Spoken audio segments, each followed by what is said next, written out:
तोते की उर्दू क्लास। क्या आप हंसने के लिए तैयार हैं? अरे बच्चों, क्या आपने कभी किसी तोते को उर्दू बोलते सुना है? दादी अम्मा ने फैसला किया कि उनका अंग्रेजी बोलने वाला तोता अब उर्दू भी सीखेगा। क्या होगा जब एक तोता उर्दू सीखने की कोशिश करेगा? आइए देखते हैं। इर्शा ने तोते को पहला लफ्ज़ सिखाया, पानी। लेकिन तोते ने क्या कहा? नीपा। इर्शा हंस पड़ी।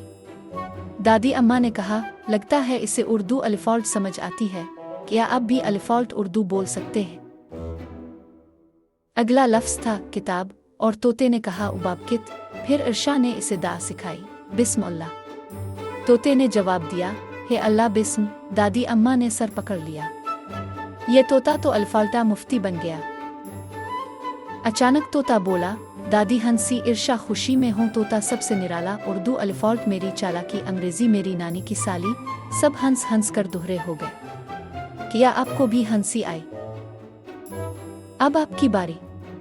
इस वीडियो को लाइक करें, अपने दोस्तों के साथ शेयर करें और कमेंट में अपनी पसंदीदा अल्फ़ाल्ट उर्दू का लफ्ज़ लिखें।